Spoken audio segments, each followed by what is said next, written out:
Assalamualaikum warahmatullahi wabarakatuh. Alhamdulillah, thumma alhamdulillah, wa ma taufiqi wa atusami illa billah. Alaika tawakkaltu wa ilaika unib. Alhamdulillah khair. Innahum fityatun amanu bi rabbihim wa zidnahum huda. Wa usalli wa sallim ala rasulihil karim wa ala alihi wa sahbihi ajma'in. Syekh Abdul Rahman Juwairi and Mudir Jami'ah, Duyuf al-Kiram, Ma'ali Wazir, Naib Wazir, Mudir Jakim, and my children. It is a rare honor to be given this opportunity. I'm not sure that I should speak in Bahasa or in English. I've been told to speak in English. I will do this. With the kind permission of Sheikh, I'll speak in Bahasa, but I'll give the text in English. Right? Okay? Mutarjim ada muskilah, mutarjim is not able to translate into Arabic. Can we have a volunteer to take over so that we can? Boleh? No, because majority of the students prefer me to speak in Bahasa. Are you sure? Or should I continue in English? Boleh? Bahasa ke English? Right. Can we? Mungkin terjemah باللغة ملايو باللغة العربية ملايو العربي ممكن؟ كويس. شكرا. Alright. Saya baru diberi sambutan oleh Imam Akbar Syekhul Azhar Ahmad Taib dan menyimpulkan beberapa hal yang sangat penting. Pertama, Azhar Syarif setuju untuk mewujudkan Ma'had Lughah Arabiyah di USIP dan akan dimulakan semesta akan datang. Yang kedua, dalam perbincangan saya dengan Syekhul Akbar, Imam Akbar, Syekhul Azhar, ialah mewujudkan Ma'had Hukama untuk dunia dan untuk Asia Tenggara berpusat di Kuala Lumpur.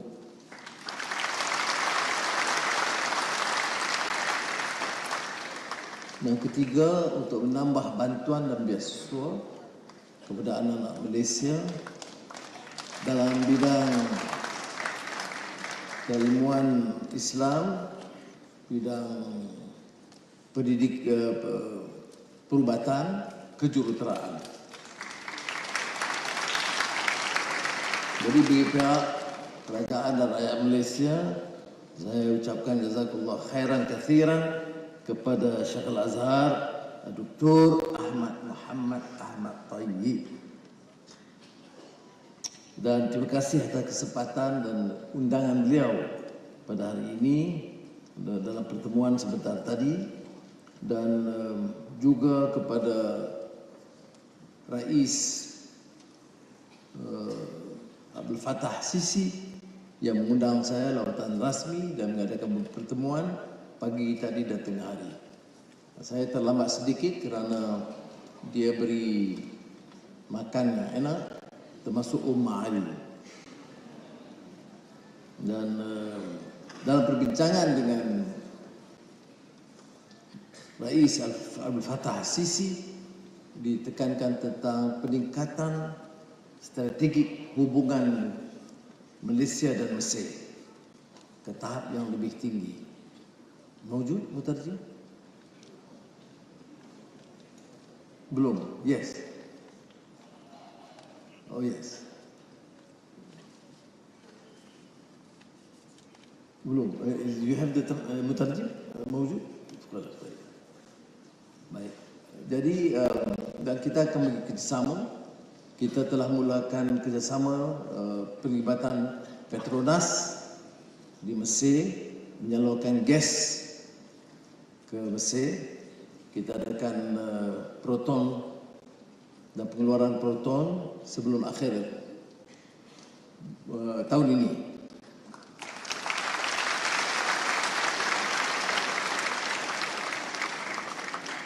Saya diundang ke sini untuk hari ini, esok dan lusa. Tetapi esok kita adakan perhimpunan atau permusyawaratan tergempa, muktamar tergempa negara Islam dan Arab di Riyadh. Jadi saya dan Presiden Mesir Abdul Fattah Sisi akan ke Riyadh bincang perkembangan terakhir Palestin dan Gaza. Dan saya ucap terima kasih kepada Presiden Mesir dan Kerajaan Mesir kerana bantuan mereka yang luar biasa untuk memudahkan Malaysia menghantar bantuan kemanusiaan kepada rakyat yang tertindas dan dizalimi di Gaza, dan juga mengirim 2 pesawat tentera ke Rafah untuk mengambil pesakit-pesakit Palestin diletakkan di hospital tentera di Malaysia. Jadi saya mulakan dengan membicarakan soal Gaza. Tentunya kita faham kedudukan negara Arab, bahawa kesulitan menyelesaikan masalah ini kerana rejim Israel untuk memberikan sebarang penyelesaian. Rejim Israel seolah-olah mahu melenyapkan rakyat Palestin dari bumi Gaza dan melakukan apa yang disebut genosid. Belum ada dalam sejarah manusia terkini di mana satu negara boleh melanggar semua peraturan dan undang-undang, boleh membunuh anak-anak dan wanita, boleh melakukan kekejaman, merampas tanah, membunuh wanita dan kanak-kanak, menakluki sebagai penjajah, berterusan. Inilah kali pertama dalam sejarah moden di mana kebiadaban kemanusiaan berlaku keterlaluan tanpa kawalan. Maka sebab itu Malaysia telah cuba menyampaikan pandangan kita kepada rakan-rakan kita negeri Arab, negeri Islam, dengan membangun yang disebut sebagai Global South, Pakatan Negara Selatan, untuk mendesak supaya Israel disingkir sebagai anggota Pertubuhan Bangsa-Bangsa Bersatu.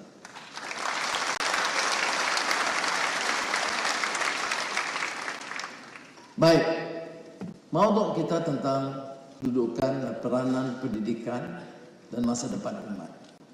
Saya merasa bangga, alhamdulillah, kerana dapat bicara penghormatan, menyampaikan pandangan di depan ilmuwan, ramai profesor-profesor yang hadir selain anak. Ini gedung ilmu yang punya sejarah 1000 tahun, yang telah memberikan sumbangan di antara sumbangan ilmu dan pendidikan dan pencerahan yang di antara yang paling berpengaruh di dunia Islam mutakhir ini. Ini dia peranan Jamiah Al-Azhar Syarif. Ini disebut program Islah, perubahan, yang dalam tema kita di Malaysia kita selalu meminjam doa Allah Syuaib alaihi salam dalam Al-Quran Al-Karim, in uridu illa al-islah mastata'tu. Tidak ada upaya kita melakukan perubahan, reform dan renaissance, dan ia bermula berpaksi kepada pengaruh dan kekuatan Universiti Azhar dengan kelahiran tokoh-tokoh pembaharu seperti Syekh Rashid Rida, Muhammad Abdul, dan lain-lain. Pengaruh mereka itu bukan saja dia bilang mempertahankan akidah umat sebagai benteng terkuat dalam keadaan negara-negara Islam diserang bertubi-tubi oleh penjajahan. Dilemahkan kekuatan mereka, dihilang keyakinan mereka. Ini maksud penjajahan. Penjajahan itu bukan saja mengambil alih tanah dan negara. Penjajahan itu maknanya menguasa apa yang disebut Syekh Muhammad Al-Ghazali, Maghfur, kibarul ulama, yang pengajar utama, yang juga sempat saya kenali dengan baik dan menganugerahkan hadiah istimewa dari Universiti Islam Antarabangsa semasa saya jadi Presiden Universiti Islam dulu. Terpanggil untuk mengajak Malaysia bersama supaya mengangkat peranan meneroka ilmu pikiran baru. Ibarat dalam sistem pendidikan itu menggapai yang di langit tetapi mengakar di bumi. Apa yang mengakar di bumi? Kekuatan akidah, kekuatan ilmu-ilmu asas, kekuatan budaya, kekuatan sastra dan sejarah bumi kita. Itu mengakar di bumi. Apa yang menggapai di langit? Itu menerobos, mencipta ilmu dan pemikiran baru. Kalau dulunya perubatan dan kejuruteraan, sekarang digital, AI, artificial intelligence, transisi tenaga yang menjadikan tonggak keilmuan yang harus dikuasai. Tapi ada kekuatan Al-Azhar yang kita percaya harus meneruskan usaha pencerahan ini, yang disebut sebagai, yang dikupas juga oleh Muhammad Iqbal dalam reconstruction,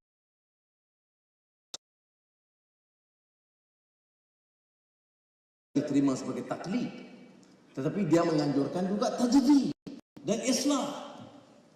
Kita diajak untuk berfikir, dan Azhar ini sebagai universiti yang senantiasa mengajak supaya kita menilai apa itu benar, kebenaran, apa itu ilmu, apa itu dasar ilmu, dan tidak hanya bergelut untuk menciplak dan kemudian menerima tanpa berfikir.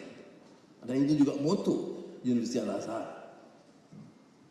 Jadi saudara, anak-anak yang dikasihi sekalian, ini yang disebut benteng ilmu pengetahuan. Dan saya masih ingat dalam satu kuliah utama Syekhul Azhar di Kuala Lumpur, beliau membawa semangat dari pupuk dari kekuatan mesej Al-Quran dengan surah Asy-Syams tentang perubahan diri dan jiwa, pencerahan yang boleh mengangkat martabat insan itu sendiri. Wa nafsin wa ma sawwaha fa alhamaha fujuraha wa taqwaha.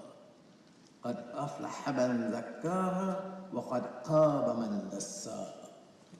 Mengingatkan kita tentang jiwa dengan peraturannya dan pencerahan, kebangkitan untuk mendapat mampu menetapkan apa yang hak, apa yang batil,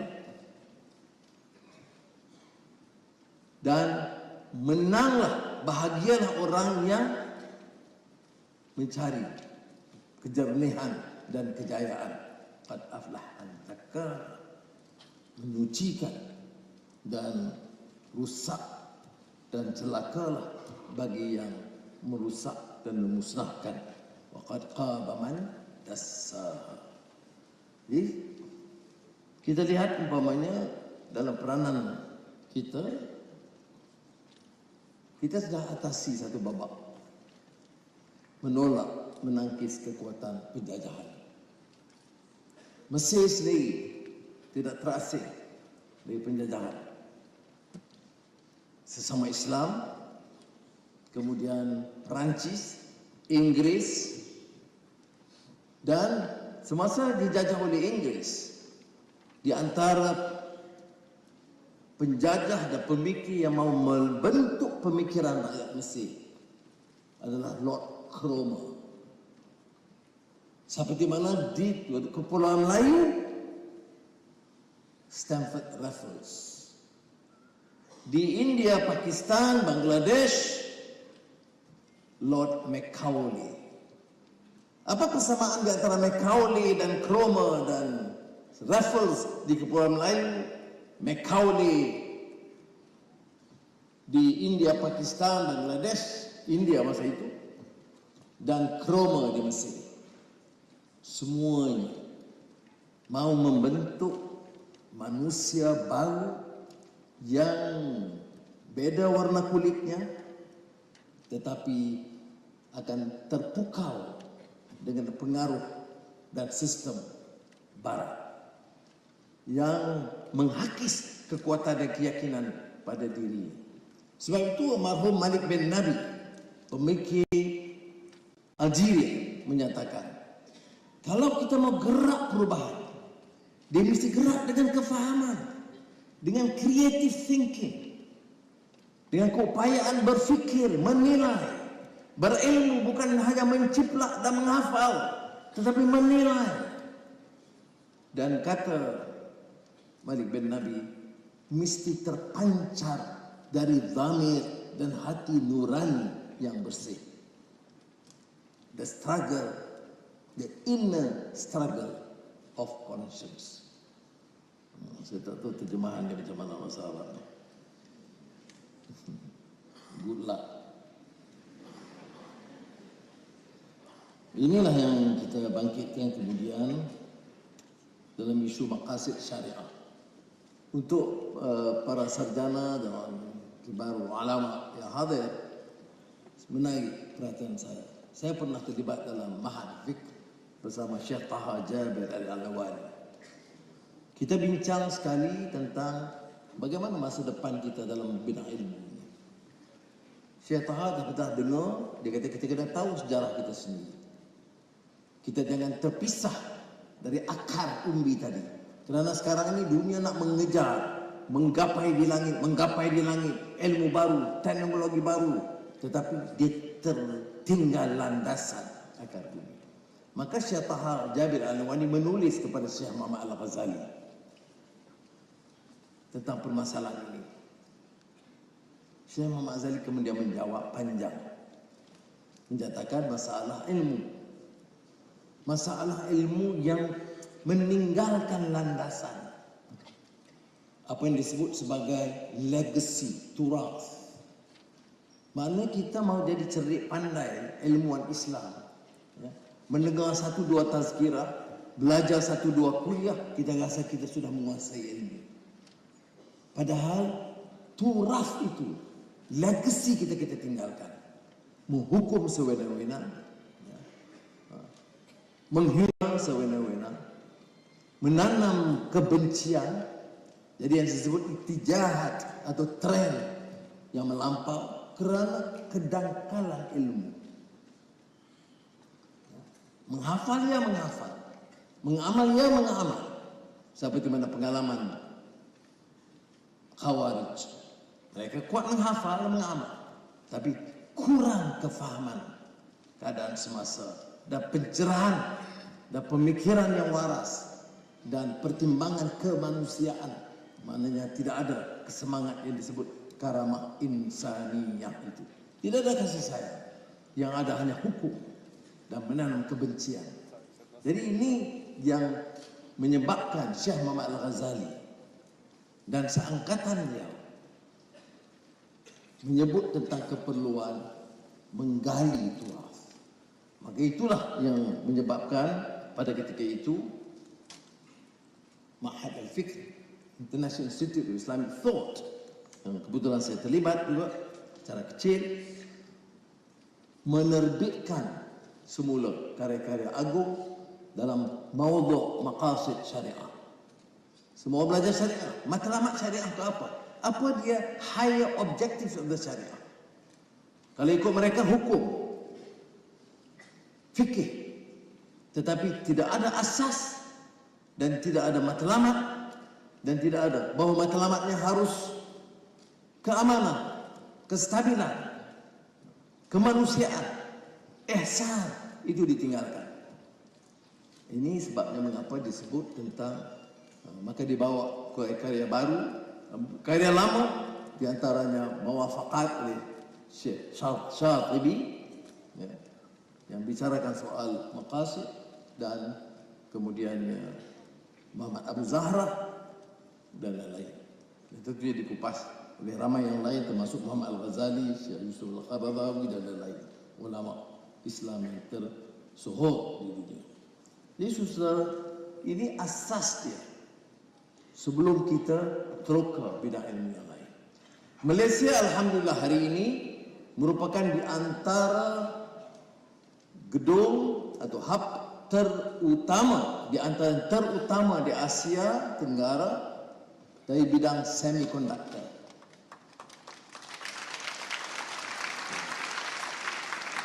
Itu di antara yang terbaik alhamdulillah.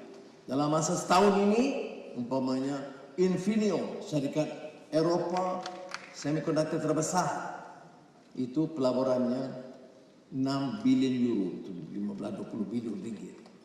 Google, Microsoft, AWS, Oracle, semua masuk ke Malaysia. Termasuk dalam bidang data center dan juga artificial intelligence. Nah, apa cabaran untuk kita? Saya tanya, Jensen, Nvidia ini di antara syarikat AI terkemuka di dunia. Saya tanya CEO Microsoft, saya tanya Ruth daripada Google, kamu bawa AI ini, bagaimana menilai kami, bagaimana keyakinan kami, bagaimana budaya kami, bagaimana agama kami? Dia jawab, itu terserah kepada kamu. AI ini artificial intelligence. Dia muntahkan, dia keluarkan apa yang dimasukkan. Jadi kalau ilmu itu hanya masukkan dari Amerika, dia muntahkan pandangan Amerika, walaupun artificial intelligence. Kalau dia dari China, dimuntahkan dari China. Jadi sebab itu kita kena latih anak-anak muda Islam yang faham Islamnya, tetapi memasukkan ilmu-ilmu termasuk Quran, hadis, soal nilai, soal akhlak, soal budaya, soal sejarah kita. Barulah yang dimuntahkan oleh AI itu selari dengan nilai kita. Ini cabaran kita termasuk di Malaysia. Sebab itu dalam program kita, dalam kerajaan Madani ini, yang belajar Madani, menumpukan juga. Selain daripada mengembalikan, umpamanya kita tetapkan, dan saya bincang dengan Syekhul Azhar, saya bincang dengan Syekh Ali Jumaah, umpamanya di antara lain, maka kita putuskan untuk mewajibkan semua pelajar Islam di Malaysia dari semua aliran, aliran agama, aliran kebangsaan dan lain-lain, mewajibkan mereka membaca Arba'in Imam Nawawi.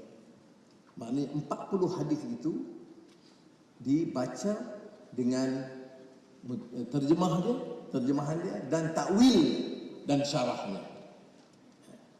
Ini pertama kali dibuat dalam sejarah kita, dan kita akan mulakan sekarang. Buku-buku terjemahan telah disiapkan. Kemudian kita juga kembalikan, dulu dibatalkan bantuan kepada sekolah agama. Kita hanya mulakan ya, bantuan kepada sekolah agama rakyat dibatalkan pada tahun 2003. Sehinggalah kami ambil alih kerajaan Madani ini, kita kembalikan bantuan kepada sekolah agama rakyat di seluruh negara. Bagi anak-anak yang menyokong sebelah sana, cuba tanya mereka. Semasa mereka memerintah, gedung-gedung bising-bising soal Melayu, soal Islam, mengapa tidak dikembalikan bantuan kepada sekolah agama rakyat? Ya. Kita juga telah menetapkan 40 hadis sebagai bacaan wajib. Tidak dulu, sekarang. Kita juga telah dari segi baik. Ini selain daripada mengambil anak-anak dari Ma'had Tahfiz yang sudah menguasai Al-Quran dan menghafal Quran, kemudian disalurkan ke Tibet supaya dia dapat menguasai bahasa Arab dan Quran, dan dia juga dapat latihan dalam bidang kejuruteraan, teknologi, AI dan sebagainya. Sehingga sekarang ada yang daripada Ma'had Tahfiz yang sekarang menjadi pilot, juru terbang. Ini program-program yang kita lakukan sekarang. Jadi ini sebagai contoh menjadi Malaysia, saya kira bidang-bidang yang saya sebut tadi dalam bidang pendidikan, cabaran kita adalah luas dan besar.